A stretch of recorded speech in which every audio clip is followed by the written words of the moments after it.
Versión grabada, ahora le damos los buenos días en vivo a nuestro programa. Gracias, Santiago, por la opinión anterior, que creo que era tan necesaria. A veces nos sentimos impotentes, los que naufragamos en nuestra medianía intelectual, para hacer entender las cosas. Y creo que ha sido muy claro tu exposición, ese mensaje en la intranet de la universidad para poner claro sobre oscuro respecto de que acá no se está atacando la libertad de expresión, sino justamente se está validándola, es en el sentido contrario. Lo que se está atacando es que en esa libertad de expresión descubrimos que hay gente que ampara los delitos. Exacto, digamos, ¿no? Bueno, buen día primero, gracias por la invitación siempre. Sí, lo que uno, digamos, intenta hacer por ahí desde... intentando clarificar una idea es justamente especificar todas las aristas de una idea. Y por ahí, digamos, en este tipo de casos, exponer, digamos, posiciones ideológicas y que los sujetos se hagan cargo de esas posiciones ideológicas. La mera expresión, digamos, nunca encierra, digamos, tanta inocencia como para que esté vaciada de ideas, de posiciones, de lugares que se defienden y otros que se atacan. Por lo tanto, digamos, es un papel, digamos, ¿no?, que hay que asumir, decir, bueno, uno defiende ciertas ideas, ¿no?, y posicionamientos, ¿no?, con lo que dice, con lo que hace, con lo que publica, y hay que hacerse cargo. Sí, y hay otra cosa que obviamente está alimentada desde este programa todo el tiempo y que a mí me resulta al menos llamativo, que en la universidad haya gente que quiera obturar los debates, cuando la universidad es justamente el lugar donde el pensamiento crítico, el debate debiera profundizarse, extenderse, darse ese debate, cosa que no ocurre o que algunos intentan evitarlo. Y eso a mí me da atención, que gente que quiere y va a la universidad, vaya a la universidad, no, pero yo quiero asepsia. Claro, acá no me hablen de cosas raras, ni de ideas, claro, ni de debates. No, ese no es el lugar. En el contenido de las... No es el lugar, claro. Yo defiendo la idea, digamos, ¿no?, que la universidad es un espacio donde hay una temporalidad extraña, digamos, a la inercia, digamos, de la cotidianeidad. Debe tener la universidad una temporalidad extraña en el sentido de poder salirse justamente de esa inercia, ¿no?, y hacer un debate justamente por ahí de las inercias de sentido o de las inercias vitales a las que estamos acostumbrados. La universidad se da ese espacio para pensar lo político, lo filosófico, lo químico, lo veterinario, como decía, desde una temporalidad, ¿no?, que es la de la investigación, la que es la de reunión de argumentos, la del debate y la exposición de ideas entre pares. Si no, digamos, ¿para qué está la universidad? Sí, yo creo que tengo mi argumento para eso, no sé si es el válido o el único, que mucha gente rehúye ese debate porque es más fácil colgarse de consignas vacías que después cuesta fundamentar. Entonces, para justificar una ideología, y como decir, bueno, vamos a debatirlo. Vamos a debatirlo. Trae tus argumentos, yo traigo los míos. Y ahí empiezan, no, vos me querés perseguir, me querés censurar, me querés limitar. No, quiero que me argumentes el por qué vos decís que esto es como es, yo te voy a dar mis argumentos. Puede que en otros ámbitos eso se considere una cuestión no necesaria, pero la universidad es necesario, sí está para eso. Por supuesto. Bueno, hablando de universidad, vamos en la columna de hoy a hablar algo de la universidad también. Exacto, algo que tiene que ver, digamos, con cosas que pasan en la universidad y en tantos ámbitos, digo, de nuestra sociedad. Te escuchamos. Bueno, el título, digamos, de la columna o de la idea, digamos, para exponer es ¿por qué no vender títulos justamente en la universidad? ¿Por qué no vender títulos universitarios, digamos, ¿no? En vez de decir que hay que hacer un trayecto académico para ganárselo. ¿Por qué no vender, digamos, al mejor postor los asientos en los que mejor se escuchan las clases en la universidad? ¿Por qué mejor aún no vender directamente la admisión a la universidad? O, en definitiva, ¿por qué no vendemos títulos universitarios a personas o instituciones que podrían pagarlo y así financiar a la universidad? La cuestión, el asunto que se expone en el fondo de esas preguntas, es si todos esos bienes son mercantilizables. O lo que es lo mismo, si tienen un valor de intercambio sobre el que solo hay que ponerse de acuerdo y ya. Más profundo aún está la cuestión de si la absorción de bienes o prácticas que no vemos a priori como mercancía, que sé yo, el título de la universidad pública, que yo, hacer publicidad en escuelas, o las montañas a las que nos gusta o nos gustaría ir, si esa indicación de mercancías modifican cierto valor intrínseco que habría en esos bienes. Dicho aún más conciso, ¿hay algo que deba ser protegido de su inclusión en los regímenes de intercambio de dinero? Cualquier estudio medianamente serio de lo que ocurre en nuestra condición de sociedades de mercado y de intercambios seguramente podría exponer casos en los que se venden bienes que no tienen un precio de venta visible. Se venden fallos judiciales para beneficiar a X sector o X sujeto. Se compra el voto de un legislador o legisladora para que levante o baje la mano en relación a X ley. Se vende la mirada distraída de una fuerza policial ante la ocurrencia de lo que podría ser un ilícito. Se compra un aprobado en la materia que no se podía pasar o un título, ya que estamos. El asunto es el precio que acuerdan las partes, su disposición a hacer un trato y la posibilidad de una parte de pagarlo y de la otra de cumplir lo pactado. Si ocurren en ámbitos, estos que mencionamos recién, ocultos de la vista común, es porque los contratantes entienden que se están metiendo con bienes que tienen un valor que muchos otros no están dispuestos a negociar.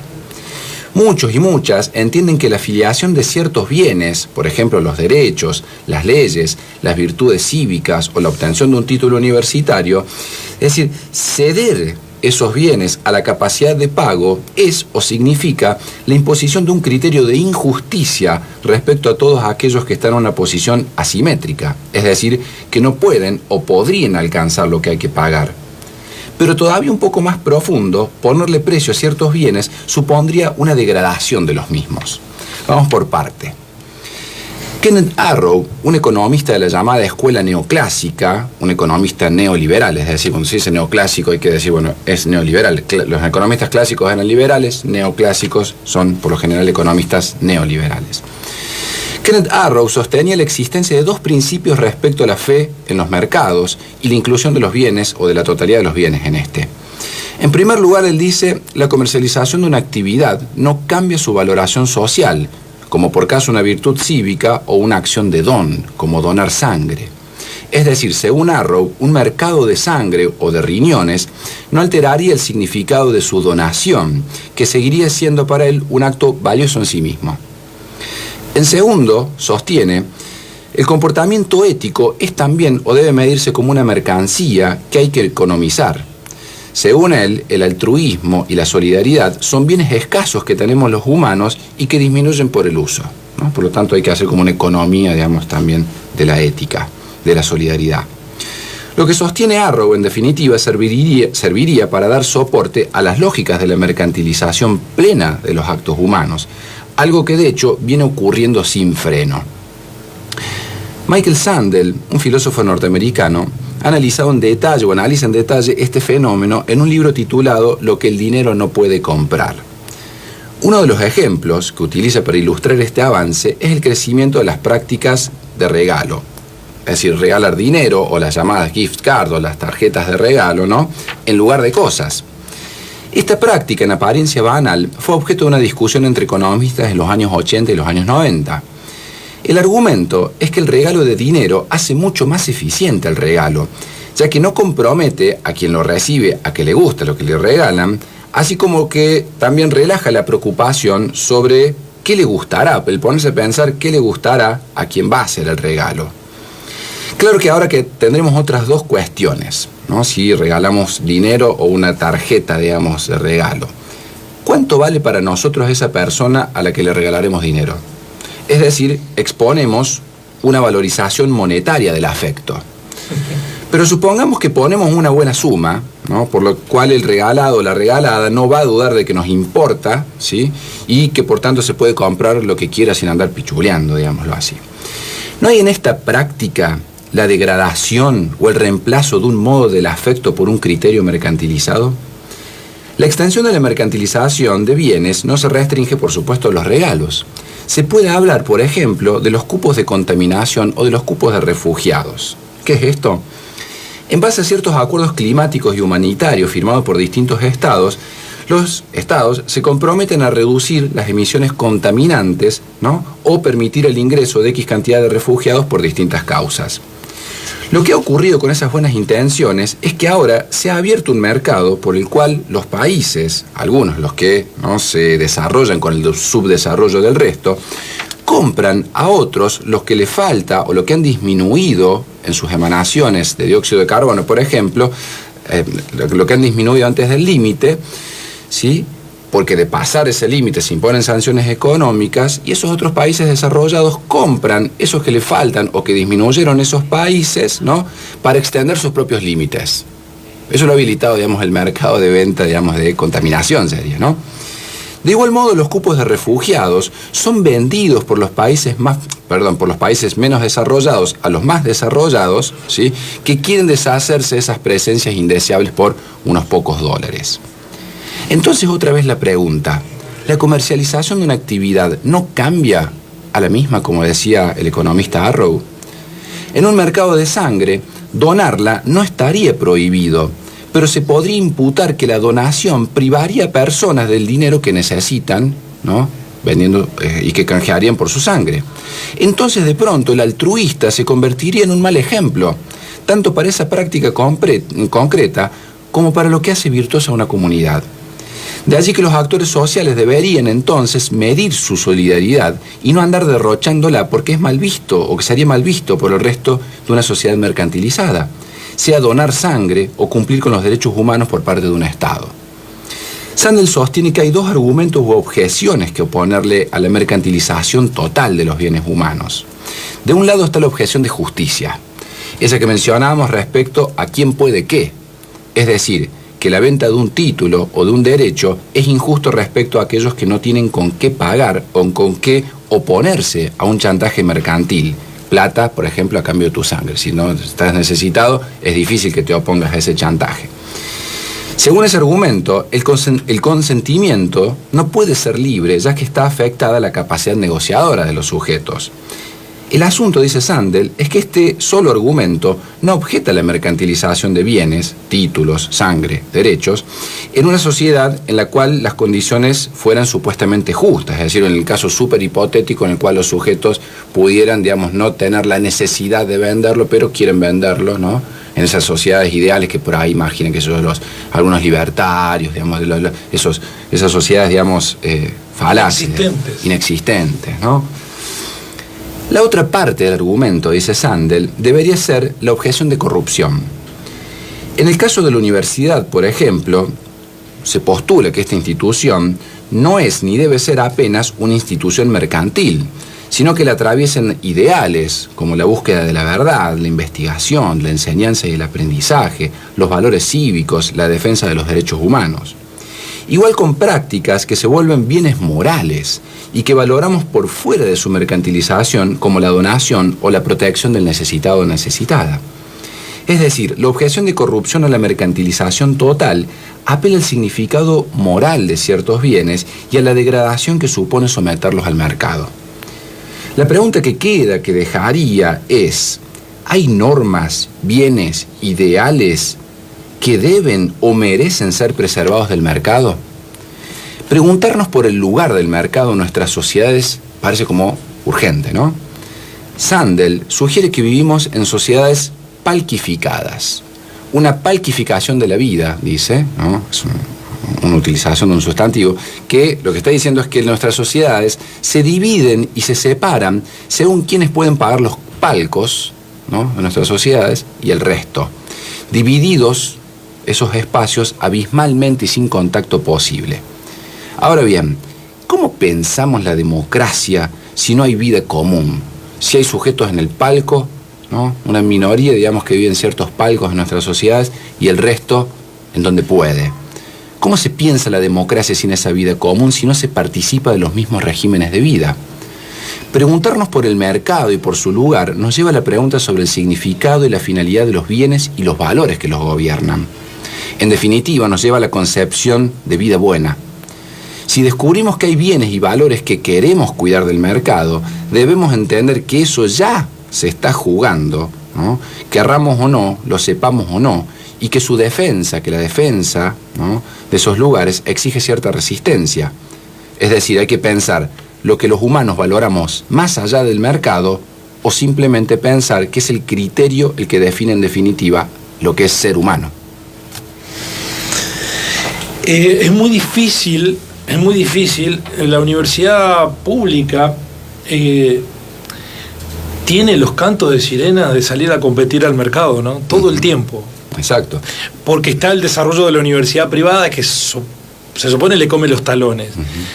La universidad pública será cada vez más universidad pública si se diferencia de la universidad privada. Si hace exactamente lo contrario. Exacto, por eso decía también hace un rato que la universidad tiene una temporalidad extraña, la universidad pública, y debe defenderla.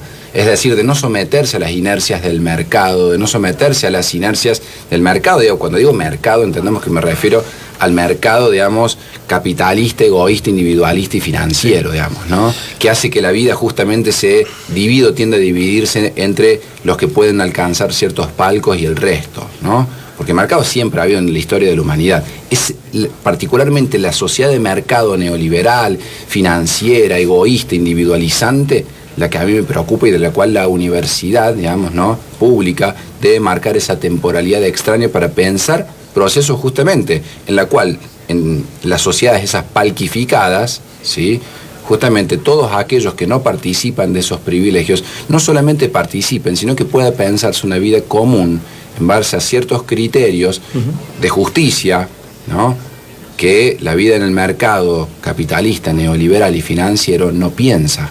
Bueno, esto se da mucho en los debates que la propia universidad tiene, las tensiones internas respecto de la necesidad de expulsar no es el término, de garantizarle al mercado una cantidad de profesionales más rápido que lo que indica adquirir el conocimiento. Es decir, se están buscando todo el tiempo, no puede ser que estés 6 años estudiando para ir al mercado a rendirle. Necesitas un título intermedio a los 3 años para que ya el mercado te pueda utilizar. Claro, pero otra vez, se ubica el mercado, ¿no?, claro, en el gran asignador, digamos, ¿no?, de recursos, de bienes y de fines de nuestra sociedad. Y eso es muy riesgoso. Nos lleva a este tipo de sociedades, digamos, ¿no? Lo tengo en la discusión, perdón por ser autorreferencial, interna. Nuestra hija más chica está estudiando medicina. Ella dice, 10 años voy a tardar para insertarme en el mercado. Está en 2º año. Y le digo, está bien, porque después vas a tener que definir la vida y la muerte de la gente. Claro. O la curación, la sanación o la enfermedad. Claro. Está muy bien que tardes 10 años. Otra persona va a tener que pensar en las leyes o en las normas que rigen a una totalidad social, digamos, ¿no? Y eso exige cierta preparación. Y los veterinarios van a tener que pensar, digamos, las enfermedades de los animales que afectan una vida. Digo, hay una idea de vida común, ¿no?, de bien, de la buena vida, del buen vivir, como dicen, digamos, ¿no?, las comunidades originarias, el summa causae, etcétera, etcétera, digo, en la cual, digo, las sociedades de mercado se resisten a pensar, y que la universidad y ojalá toda la sociedad, ¿no?, participe de ese debate de cuál es una buena vida, qué es el buen vivir.